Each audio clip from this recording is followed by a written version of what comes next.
Hello everyone, welcome in data communication and networking class. तो आज का हमारा टॉपिक है types of network.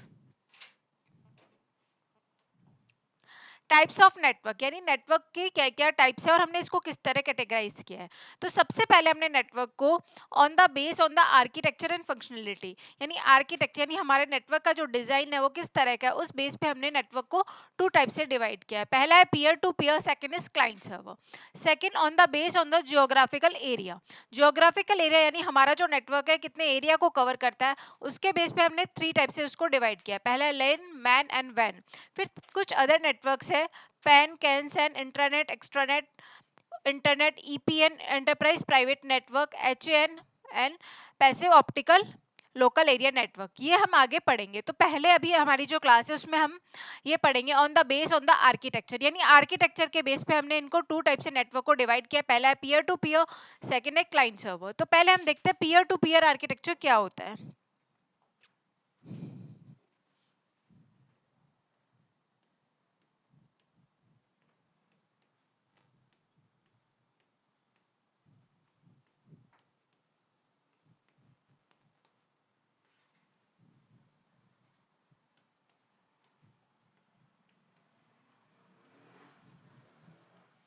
Peer to peer, it is also known as P2P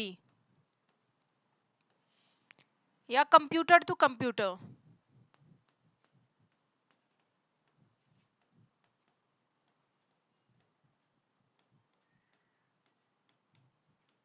अब इसमें peer का मतलब क्या है, यानी नेटवर्क के अंदर हमने जो भी कंप्यूटर ऐड किया है उसको हमने क्या नाम दिया, पीयर। तो इसको क्या बोलते हैं, P2P या कंप्यूटर टू कंप्यूटर। इसमें क्या होता है ना, सारे कंप्यूटर आपस में जो होते हैं ना वो डायरेक्टली कनेक्ट होते हैं।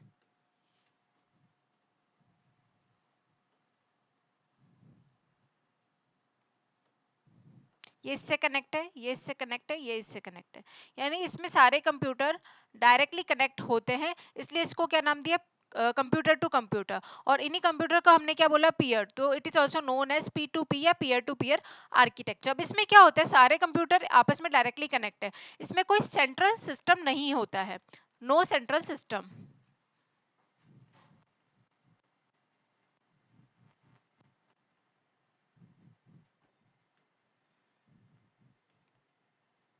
इसमें कोई सेंट्रल सिस्टम नहीं होती, यानी कि कोई सेंट्रल डिवाइस नहीं है या कोई सेंट्रल मतलब इसमें कोई डेडिकेटेड सर्वर नहीं है या ऐसा कोई सेंट्रल कंप्यूटर नहीं है जो इन सबको कंट्रोल करे। तो इसमें कोई सेंट्रल सिस्टम नहीं होता है। तो सेंट्रल सिस्टम नहीं होने के वजह से ये डायरेक्टली मैसेज को सेंड और रिसीव कर सकते हैं। इनको आपस में कम्युनिकेट करने के लिए या मैसेज को सेंड करने के लिए किसी की परमिशन की नीड नहीं होती है। तो नो परमिशन रिक्वायर।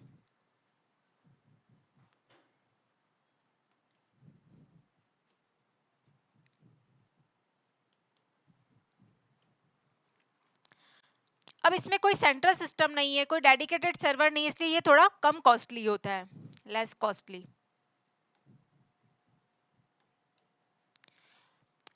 अब इसमें क्या है, ये जो नोड्स होते हैं ना आपस में इंडिपेंडेंट होते हैं। तो अगर एक सिस्टम, एक नोड हमारा अगर खराब हो गया तो दूसरे नोड की वर्किंग के ऊपर कोई इफेक्ट नहीं पड़ता, इसलिए ये जो आर्किटेक्चर होता है ये रिलायबल होता है।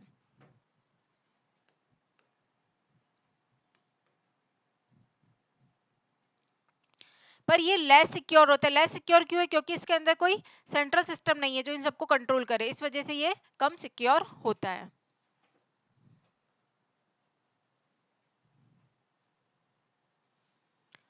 इसमें जितने भी नोड होते हैं वो फंक्शनली इक्वल होते हैं, यानी कि जितने भी हमने कंप्यूटर इसके अंदर ऐड किए हैं किसी के पास स्पेशल प्रायोरिटी नहीं है, सारे इक्वली जो है वो फंक्शन परफॉर्म करते हैं। तो ये होता है हमारा पीयर टू पीयर आर्किटेक्चर। अब हम इसकी थ्योरी पढ़ते हैं। Network based on the architecture and functionality, there are two types, peer to peer and client server. The peer-to-peer network is also called P2P and computer to computer network. Peer are the nodes or computer system which are connected to each other. Peer क्या है, वह computer system या node जो आपस में network के अंदर एक दूसरे से कनेक्ट है। Each node is connected to each other node in the network. Useful for small network. इसका यूज, ये जो स्ट्रक्चर है इसका यूज अपन कहाँ करते हैं, जहाँ पे हमको छोटा मतलब हमारा जो एनवायरमेंट होता है यानी कि छोटा हमारा नेटवर्क होता है उसके अंदर इसका यूज किया जाता है। Peer-to-peer network has no dedicated server. Send and receive message directly. All nodes are functionally equal. No, the nodes can share resource like printer or CD-ROM drives, files, etc. The nodes can read and write on each other hard disk. अब इसका मतलब क्या होता है कि ये जो nodes है वो डायरेक्टली एक दूसरे से कनेक्ट है, तो ये आपस में रिसोर्सेज को शेयर करते ही है। जैसे प्रिंटर हो गया, सीडी रोम हो गया, इनको तो आपस में शेयर करेंगे, साथ में क्या करेंगे, फाइल को भी शेयर करेंगे। Share resource,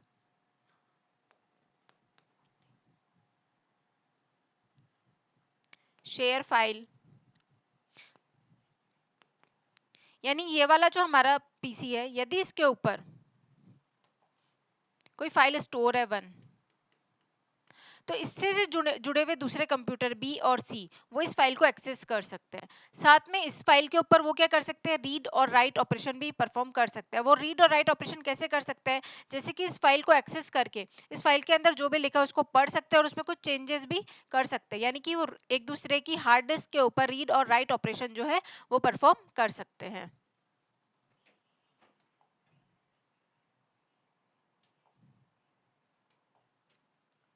The nodes can share resources like printer, CD-ROM drives, files, etc. The nodes can read and write on each other hard disk. Peer to peer network को P2P या computer to computer network भी कहते हैं। Peer nodes या computer system है जो एक दूसरे से जुड़े हुए होते हैं। प्रत्येक नोड नेटवर्क में एक दूसरे नोड से जुड़ा हुआ होता है। यह छोटे नेटवर्क के अंदर उपयोगी होता है, जैसे अप टू जहाँ पे मतलब 10 कंप्यूटर होते हैं उसके अंदर ऐसे आर्किटेक्चर का यूज किया जाता है। पीयर टू पीयर नेटवर्क में कोई समर्पित सर्वर नहीं होता, यानी इसमें कोई डेडिकेटेड सर्वर यूज हम नहीं करते। इसमें मैसेज को सीधे सेंड और रिसीव किया जाता है। सभी नोड फंक्शनली यानी कार्यात्मक रूप से समान होते हैं। Notes, printer, CD ROM drive फाइलें आदि रिसोर्सेज जो है शेयर करते हैं। नोट्स एक दूसरे के हार्ड डिस्क पर रीड व राइट ऑपरेशन कर सकते हैं। यहाँ पे आएगा रीड।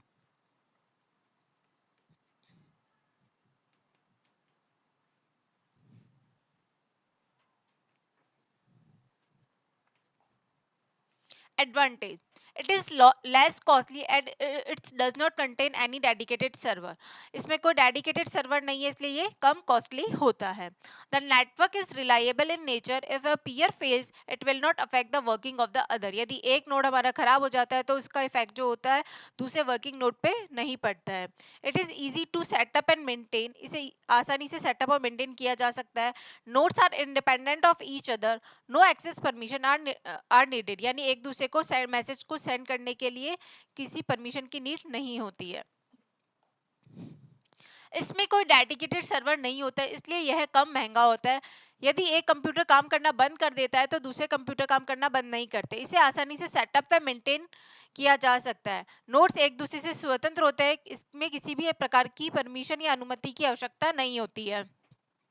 अब डिसएडवांटेज क्या है, इसका डिसएडवांटेज सबसे पहला क्या है, इसमें बैकअप नहीं ले सकते। यानी क्या होता है, जैसे ये हमने बनाया, ये वाली ये नोड्स है, ये आपस में एक दूसरे से इंडिपेंडेंट होते हैं ना। और इसमें जैसे ये जो कंप्यूटर है इसका डेटा इसी के पास स्टोर है, कंप्यूटर बी का डेटा इसके पास स्टोर है, कंप्यूटर सी का डेटा इसके पास स्टोर है। अब अगर हमारा कंप्यूटर ए फेल हो जाता है या खराब हो जाता है तो इसके ऊपर जो भी डेटा स्टोर है ना वो भी हमारा लॉस हो जाता है। उसका हम फिर से बैकअप नहीं ले सकते क्योंकि हमने डेटा को और कहीं पे स्टोर नहीं किया, क्योंकि हमारे पास कोई सेंट्रल सिस्टम नहीं है जो हमारे डेटा को और दूसरी लोकेशन पे स्टोर कर सके ताकि हम उसका बैकअप ले सके। तो इसका सबसे बड़ा डिसएडवांटेज है नो बैकअप। इसमें डेटा का बैकअप नहीं लिया जा सकता क्योंकि जो डेटा होता है वो उसी नोड यानी उसी कंप्यूटर पे स्टोर होता है।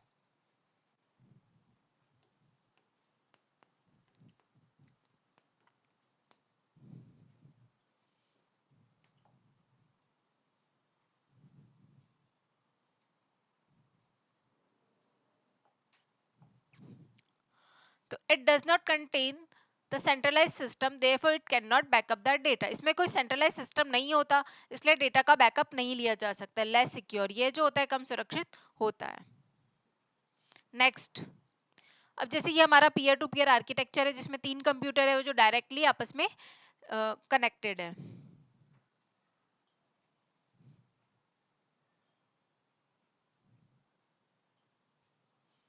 नेक्स्ट आता है क्लाइंट सर्वर आर्किटेक्चर।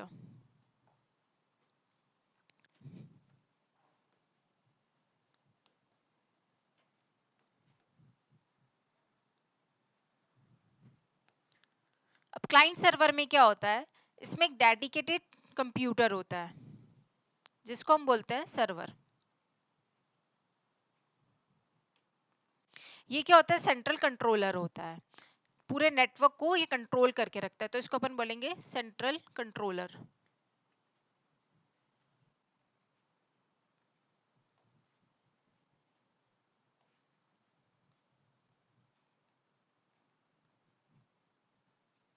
और सर्विस प्रोवाइडर।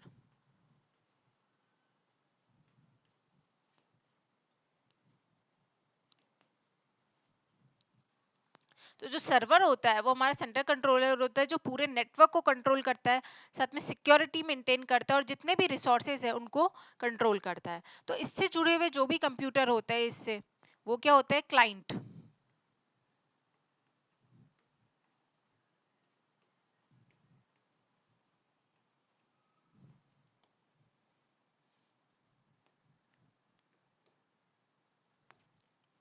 अब क्लाइंट को जब भी किसी डेटा की नीड होती है तो पहले वो सर्वर के पास एक रिक्वेस्ट भेजता है, फिर वहां से क्या आता है, रेस्पॉन्स। या एक कंप्यूटर को दूसरे कंप्यूटर से अगर कम्युनिकेट करना है या डेटा शेयर करना है तो उसके लिए भी वो पहले सर्वर से परमिशन लेता है। पहले सर्वर के पास एक परमिशन जाएगी, फिर सर्वर रेस्पॉन्स देगा, तभी एक कंप्यूटर दूसरे कंप्यूटर को डेटा शेयर कर सकता है। तो ये होता है हमारा क्लाइंट सर्वर आर्किटेक्चर। इसमें क्या होता है, डेटा का बैकअप पॉसिबल होता है।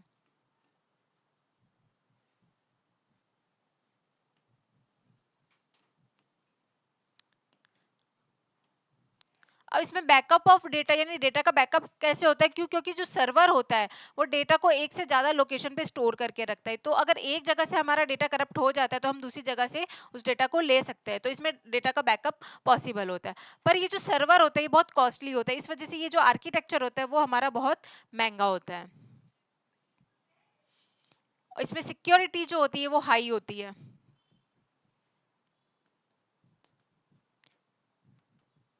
अब इसमें सिक्योरिटी हाई क्यों होती है, जब हम ये आर्किटेक्चर बनाते हैं तभी सर्वर पे हम सिक्योरिटी और जो हमारे एक्सेस राइट्स होते हैं वो उसी तरह में डिफाइन कर दिए जाते हैं। इस वजह से इसकी सिक्योरिटी हाई होती है, क्योंकि ये सर्वर होता है एक सेंट्रल कंट्रोलर रूप में कार्य करता है, जो सारी डिवाइसेस को कंट्रोल करता है, जो भी रिसोर्सेज हम आपस में शेयर कर रहे हैं उनको उनको जो है वो कंट्रोल करता है। साथ में नेटवर्क मैनेजमेंट का काम जो होता है वो सर्वर करता है।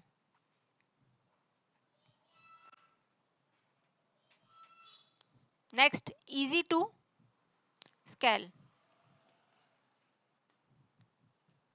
यानी हम नेटवर्क को इजीली बढ़ा सकते हैं। जैसे इसमें क्या होता है, सिर्फ क्लाइंट सर्वर है तो मेन क्या है, हमारा सर्वर, तो हमको सिर्फ सर्वर को अपग्रेड करना होगा। सर्वर को अपग्रेड करके हम नेटवर्क को इजीली जो है स्केल कर सकते हैं, यानी बढ़ा सकते हैं। अब इसमें क्या होता है, यदि हमारा सर्वर जो है वो अगर खराब हो गया तो पूरे क्लाइंट के ऊपर भी इफेक्ट पड़ेगा। तो ये हमारा इसका जो होता है ना मेन डिसएडवांटेज होता है, क्योंकि सब सारे क्लाइंट जो होता है वो किस पे डिपेंडेंट है, सर्वर पे। अगर सर्वर ही हमारा करप्ट हो गया तो हमारे सारे क्लाइंट्स की वर्किंग पे इफेक्ट पड़ेगा।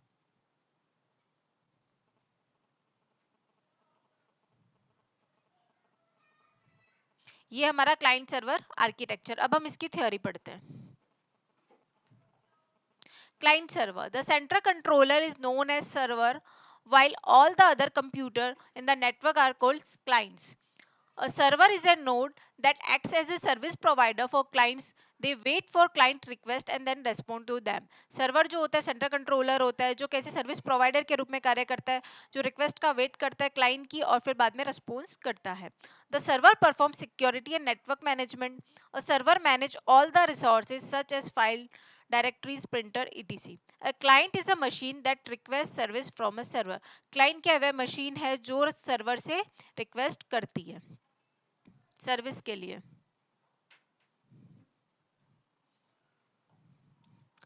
All the client communicate with each other through a server. For example, if client 1 want to send some data to client 2, then it first send the request to the server for the permission. The server send the response to the client 1 to initiate it's communication with the client 2, यानी client 1 यदि client 2 को data send करना चाहता है तो पहले वो server के पास परमिशन के लिए रिक्वेस्ट भेजेगा, फिर जब सर्वर रेस्पॉन्स देगा तभी क्लाइंट 1 क्लाइंट 2 के साथ कम्युनिकेशन स्टार्ट करेगा। तो यहाँ पे किसकी नीड होती है? परमिशन की। अब इस आर्किटेक्चर का सबसे ज्यादा यूज हम कहाँ करते हैं? इंटरनेट में। जैसे कि जब भी हम कुछ सर्च करते हैं वेब, मतलब गूगल पे जाके, तो जब भी हम सर्च इंजन पे जाके कुछ भी टाइप करते हैं तो पहले वेब सर्वर जो होता है उसके पास एक रिक्वेस्ट जाती है, फिर वहां से हमारे पास डेटा जो होता है रेस्पॉन्स के रूप में आता है। तो ये आर्किटेक्चर हम कहाँ यूज करते हैं? इंटरनेट में। नेक्स्ट, क्लाइंट सर्वर आर्किटेक्चर में एक सेंट्रल कंट्रोलर होता है जिसे सर्वर कहते हैं। दूसरे कंप्यूटर जो इससे जुड़े हुए होते हैं उन्हें क्लाइंट कहा जाता है। सर्वर सिक्योरिटी व नेटवर्क मैनेजमेंट का कार्य करता है। सर्वर सभी रिसोर्स जैसे फाइल, डायरेक्टरीज, प्रिंटर आदि को मैनेज करता है। सभी क्लाइंट आपस में सर्वर के द्वारा कम्युनिकेट करते हैं। यदि क्लाइंट ए क्लाइंट बी को डेटा सेंड करना चाहता है तो पहले वो सर्वर से परमिशन लेता है।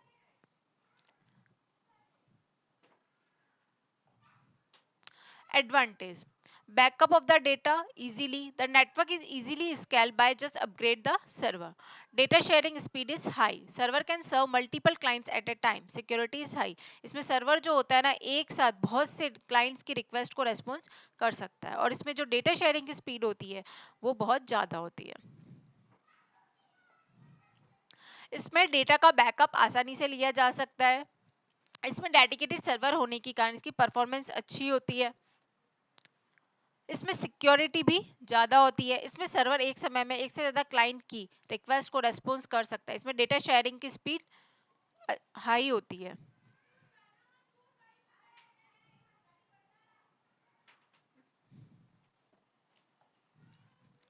डिसएडवांटेज: सबसे बड़ा डिसएडवांटेज तो यही है कि अगर हमारा सर्वर ही करप्ट हो गया तो उसका इफेक्ट जो होता है सारे क्लाइंट पे या पूरे नेटवर्क पे पड़ता है। और जो सर्वर की कॉस्ट होती है वो बहुत ज़्यादा होती है। इस वजह से ये जो आर्किटेक्चर होता है कंपेयर टू पीयर ये थोड़ा कॉस्टली होता है। So if the server data is corrupted, all nodes will be affected. The cost of server is very high.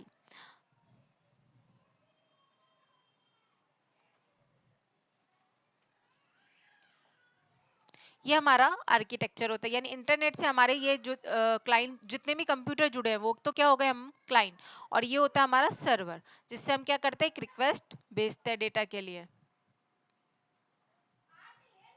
वहां से हमारे पास क्या आता है? रेस्पॉन्स। तो ये होता है client server architecture.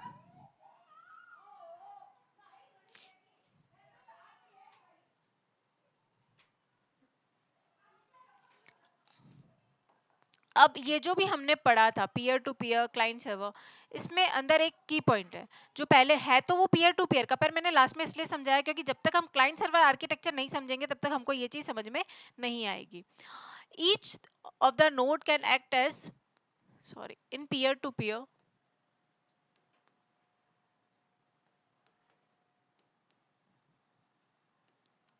each of the node can act as both client server depends on whether the node is requesting or providing the service। अब इसका मतलब ये हुआ कि जो पीयर टू पीयर आर्किटेक्चर है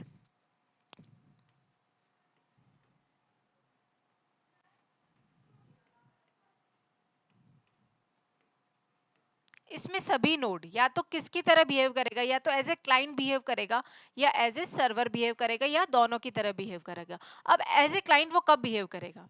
यानी कि यदि ए जो है वो बी से डेटा रिसीव कर रहा है या डेटा के लिए रिक्वेस्ट कर रहा है तो वो एज ए क्लाइंट जो है बिहेव करेगा। और यदि ए बी जो है वो डेटा प्रोवाइड कर रहा है, इसको सर्विस प्रोवाइड कर रहा है, तो एज ए सर्वर की तरह बिहेव करेगा। तो इसके अंदर क्या होता है, जो पीयर टू पीयर आर्किटेक्चर होता है उसमें नोड या तो क्लाइंट की तरह बिहेव करता है या सर्वर की तरह या दोनों की तरह बिहेव कर सकते हैं। पर डिपेंड करता है कि वो डेटा के लिए रिक्वेस्ट कर रहा है या रेस्पॉन्स कर रहा है। अगर कोई नोड डेटा के लिए रिक्वेस्ट कर रहा है तो वो एज ए क्लाइंट बिहेव करेगा, और यदि वो रेस्पॉन्स दे रहा है या सर्विस प्रोवाइड कर रहा है तो वो एज ए सर्वर बिहेव करेगा।